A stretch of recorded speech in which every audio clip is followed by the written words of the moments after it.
Annamayya dam దిగినప్పుడు కానీ లేదా పింఛా డ్యామ్ దిగినప్పుడు కానీ ఇప్పటికి 2 సంవత్సరాల పైన దాటితే మీరు ఏం చేస్తున్నారు? ఎందుకు మీకు ఈ రోజు సామాజిక సాధికారత కనబడుతుంది, ఆ రోజు ఎందుకు కనపడలా? ఇలా ఈ రాజంపేట భ్రష్టు పట్టించి రాష్ట్రంలో జగన్మోహన్ రెడ్డి, రాజంపేట మేడా మల్లికార్జున రెడ్డి ఈ భ్రష్టు పట్టించిన వ్యక్తులు ఈ రోజు ప్రజల ముందుకు వచ్చి ఆయన ఒక ఆయన అంటాడు 50 మంది గెలిపారంట మేడా మల్లికార్జున. ఎందుకు సార్ మీకు రాజంపేట మీద ప్రజల మీద ఇంత పాపం, ఇంత కసి? ఏం రాజంపేట సర్వనాశనం చేసినాక ఎవరు ఊరికేటికి వెళ్ళరా మీరు? ఏం జగన్మోహన్ గారు మీకు చెప్పంపారా? మేడా మల్లికార్జున ఎమ్మెల్యేగా పెట్టి ఆయనకే టికెట్ ఇచ్చి ఈ రాజంపేట సర్వనాశనం చేసి రాయచోటనో లేదా పులివెందులలో బాగు చేసుకుందామని అనుకుంటున్నారా ఏంది?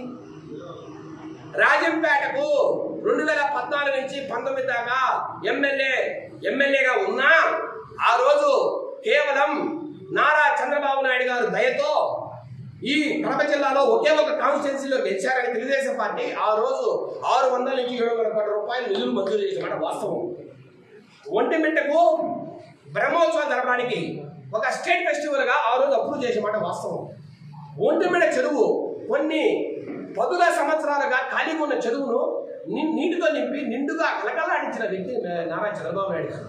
ఈ రోజు దాని దుస్థితి చూడండి ఎంత దారుణంగా ఉందో. కనీసం 20 లక్షలు పెట్టి మోటార్ రిపేర్ చేయలేని పరిస్థితిలో, నీళ్లు లేని పరిస్థితిలో ఈ గవర్నమెంట్ ఉందంటే దీన్ని సామాజిక సాధికారత అంటారా?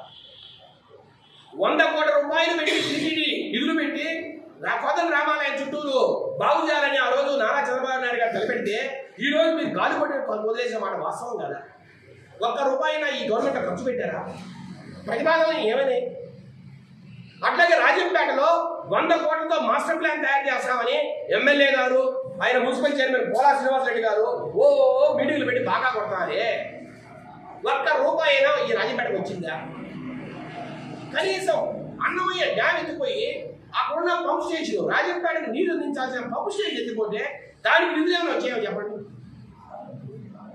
ఇట్లా పూర్తిగా రాజంపేటలో ఒక రోడ్ వేసే పరిస్థితి లేదు, ఒక బిల్డింగ్ కట్టే పరిస్థితి లేదు, ఎక్కడ మీ అభివృద్ధి అనే మాటే లేదు. ఒక డ్రైనేజ్ కావాలి వల్ల మీరు రాజంపేట రోడ్ల మీద మీరు చూడండి ఎంత దొరుకుతుందో, కంపుడుతుందో. ఎక్కడైనా డ్రైనేజ్ సరిగ్గా ఉంది రాజంపేటలో? ఒకసారి తాడిపత్రి పోండి, తాడిపత్రి పోయి ఒక్కసారి చూడండి మున్సిపాలిటీ ఎలా ఉండాలో నేర్చుకోండి. మిస్టర్ మేడా మల్లికార్జున రెడ్డి గారు అండ్ పోలా శ్రీనివాస్ రెడ్డి గారు ఒక్కసారి తాడిపత్రి పోయి నేర్చుకోండి ఎట్లా ఉండాలో రాజంపేట. తర్వాత రండి మాట్లాడదాం.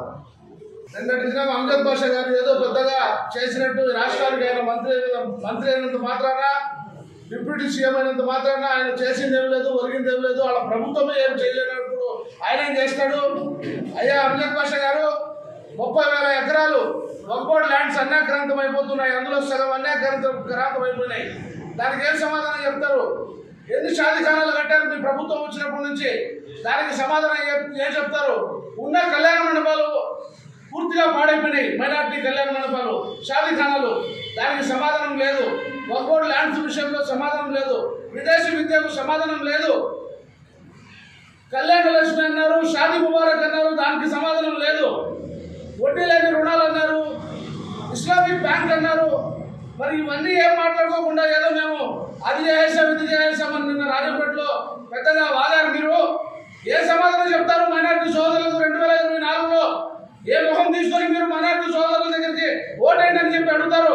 2019లో మాకుమడిగా ఈ రాష్ట్రంలో ఉండే మైనార్టీ సోదరులు, ముస్లిం సామాజిక వర్గం మీ ముఖ్యమంత్రిని నమ్మి రాజశేఖర రెడ్డి ఫోటోను అడ్డపెట్టుకుని ముస్లిం సామాజిక వర్గం ఓట్లను దండుకున్నారా లేదా? మీరు ఆ విషయాన్ని గుర్తు చేస్తున్నా. మీకు దండుకున్న సందర్భంలో మీరు మైనార్టీ వర్గానికి పూర్తిగా అన్యాయం చేయాల్సినటువంటి పరిస్థితి రాష్ట్రంలో. నేను అడుగుతున్నా, హజ్ హౌస్ మూల పెట్టేశారు. కడపలో 23 కోట్లు ఖర్చు పెట్టి నారా చంద్రబాబు నాయుడు గారు హజ్ హౌస్ కడితే దయ్యాల దిబ్బగా చేశారు. దాదాపు దాంట్లో ఈ రోజుకి అది అభివృద్ధి నచ్చని విషయంగా నిలబడిపోయిన పరిస్థితి. రాష్ట్రంలో ఏ ఒక్క మూల మీరు ఒక హజ్ హౌస్ కట్టలేని పరిస్థితి. అయ్యా పుణ్యాత్ములు హజ్కి వెళ్తారు, ఆ హజ్కి వెళ్ళే సందర్భంలో హజ్ హౌస్ నుంచి ఇమిగ్రేషన్